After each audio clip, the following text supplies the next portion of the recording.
right, welcome back. It's time for us to get into some other conversations this morning, and we're looking at self-improvement this morning. But Appy, before we get to self-improvement, last night's episode of the hairdressers, I mean, the last few seconds, I like the part where, I was telling Vivian earlier, I like the part where Gifty and Magdalene were going at it, and then the way Gifty put Magdalene in her place, you know, and says, it's not every day Bia Sandan, you know, kind of thing. And I think that, you know, it's a good reminder for supporting friends' businesses, friends' enterprises, you know. The person is your friend. Don't think it's my chance to take advantage of you. Yeah. Think of it as my chance to support you. Right. And also not taking advantage of people and of the situations and access that you have in life. A lot of people take advantage and take things for granted, really. Yeah. You know, so, and really that relationship is generally a commentary on that. How we take the things in our lives for granted. Yeah. Even Honorable herself, you know, taking her status as an MP's wife, someone who is a wife of someone in power at a certain point, taking that status for granted and now bearing the brunt of it because clearly she and her husband didn't plan for when they were going to be in power. I know. You know. I know. And so we're going to be talking this morning about how to develop relevant skills, right?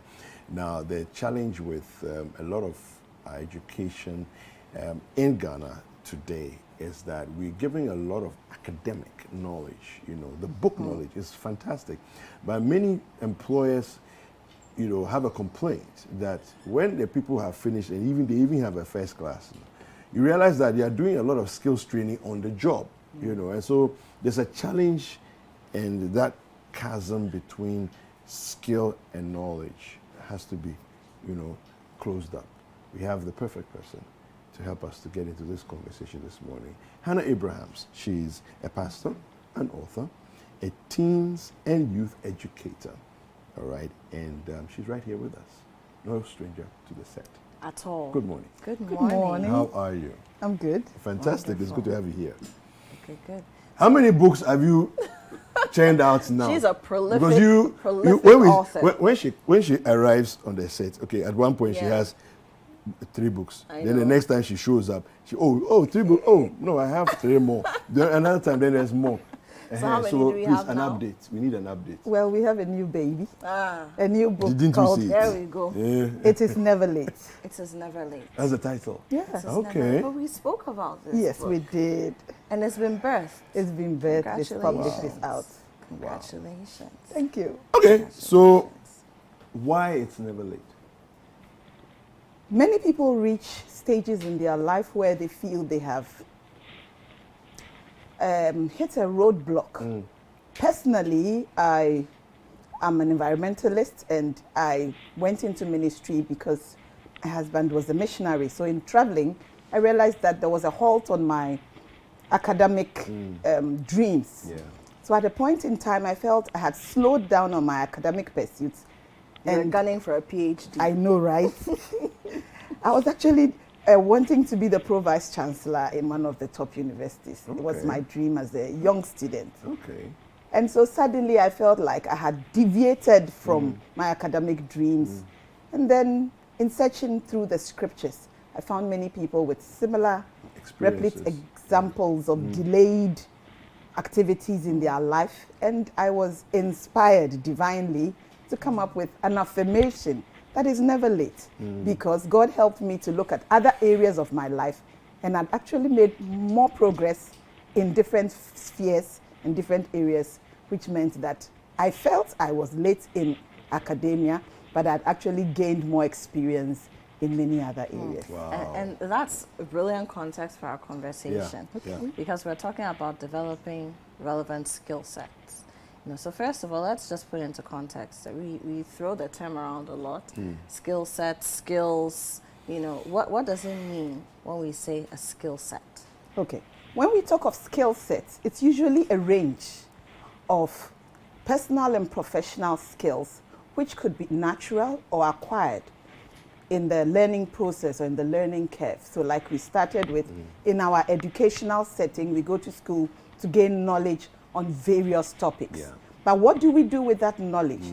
Knowledge is one thing, and then the skill that you need to implement that knowledge for a profession, a job, a role, or to effect a change is the skill we are talking about. So when we talk of a skill set, what are the various skills you have, the range of skills one person has that can help him do a particular job or perform a particular task or bring about a change in a particular setting. Okay, so just very quickly, can we have some examples of such skills that we are talking about? Okay. Maybe 3 or 4 examples of skills that, you know. Various skills exist. Let me go to personal skills. So personal skills in our life and work and school, we pick them up. So we are talking of communication, collaboration, we are talking of critical thinking, creative thinking, we are talking of leadership, flexibility, we are talking of social skills, we are talking of productivity, we are talking of emotional intelligence. These are all personal skills. Then when we come to professional skills, these are usually technical or hard skills. So you are in media, managing cameras, you are in geology, you are able to do, what do you call it, delineation of ores, you're able to do sounding. These are professional, technical competences. So what are the various skills one person has, both at the personal level and at the professional level? Right. Wonderful. Okay, so now let's talk about, because we're talking about relevant skill sets. And you mentioned, Hannah, that some of these skills are natural, so you have them naturally, you may be born with them, and then others you acquire, either through your educational journey, your environment, you know. So when we say relevant skill sets, let's now put it into context. What are relevant skill sets? Good. Because now we know what skill sets are, we have examples of the skills. What does it mean for a skill set to be relevant? So a relevant skill set is a skill set that is needed to perform a particular function. This is a media house. What are the relevant skill sets in a media house? I am a compliance enforcement officer. It may not be relevant here if I want to be speaking to people unless I'm doing advocacy or education. So there's a relevant skill set in every country, every environment, and every job setting. So you have to define relevance based on location, place, and based on the need. So every company has a need. We are talking of Galamsey. What are the skill sets needed in Galamsey? So you need environmentalists, those who can do remediation, law enforcement officers. Those are the relevant skill sets. You may not need a makeup artist in Galamsey. But when you come to breast cancer, you need medical personnel, you need people who can do advocacy, education. So relevance has to do with the job, has to do with the need, has to do with what you want to see changed. Okay. How do we go about acquiring these skill sets if we already decide that, okay, I need to know X, Y, Z? You know, how do we go about acquiring those skill sets? Okay. Many of these skill sets, interestingly, we pick along the line by observing from home, school, friends. But I always say that it's always good to do an inventory. What do you have? Because many people are picking up certificates, degrees, and skills that are no longer relevant to their lives and will not even be relevant 5 years from now, or will not be relevant in crisis, economic crisis, or like we had COVID. Many people were out of job. So to acquire skill sets, first take an inventory. 2, define the need. What is the need in the society, in the job market, or in the family for which these skill sets will be relevant? And then give yourself a timeline. So in the next 5 years, data analysts will be highly sought after. So once you have identified the need, and then have a strong why you must be in that particular field. So if my why becomes my goal or my purpose, 1, for employability, 2, to be relevant, 2, to be an expert in the field, to create a niche. Once I have defined my why, the next thing you need to do is, now you have a goal. 2, get mentors, get people already in the field who are doing well that you can look up to, who can train you. Read books. There's so much knowledge out there today thanks to the internet. You can just Google, it's a Google away, and then you get an answer to all the things you want to do. The next thing, get training. There is formal and informal training.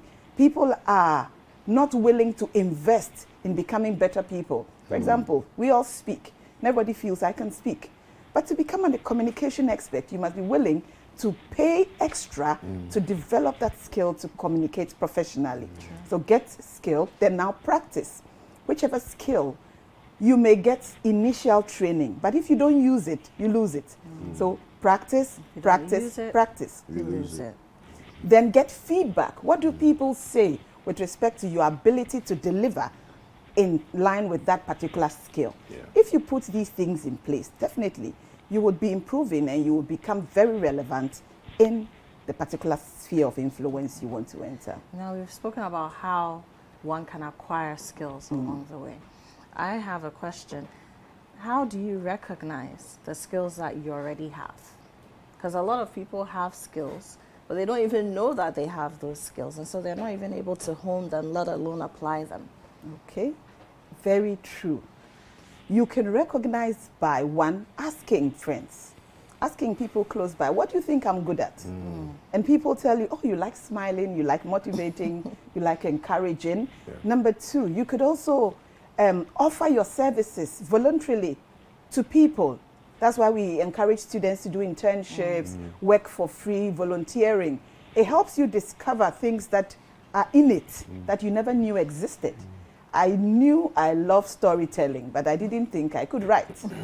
But in 3 years, I have 7 publications, 5 titles. But that was not what I thought I could do. I just loved telling stories. I loved, oh, this is good news. Can somebody else hear it? So it was a natural skill, but it now had to be developed because writing is a whole new world. I mean, that's Appiah's area. It's another way. I had to learn English. I had to learn read books on writing, and I'm like, the grammar there, I'm like, oh, seriously, this is not my sphere. But it's a skill set I had to develop for what I do. So relevant skill set is the area, the environment, the need. So when people tell you that you are good at this, then you realize that I am good at this, but you may not be a professional in that area. So develop it. That is where the problem comes. People feel like, oh, I can do it. And they rest. Leave it there. So they are mediocre. They are just normal. So I had an interesting experience the last couple of days. I've had an interesting experience.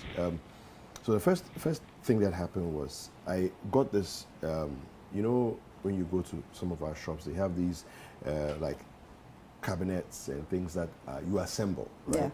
So I bought one, and then it was lying there for, you know, overnight. And then I was just thinking to myself, and I was thinking, you know, get somebody to come and assemble it. But then I was like, but these things, they are DIY it's things. a DIY thing. You know, why don't I just sit down, give myself patience, just sit down, give myself, follow the instructions, and then assemble it, you know, yourself.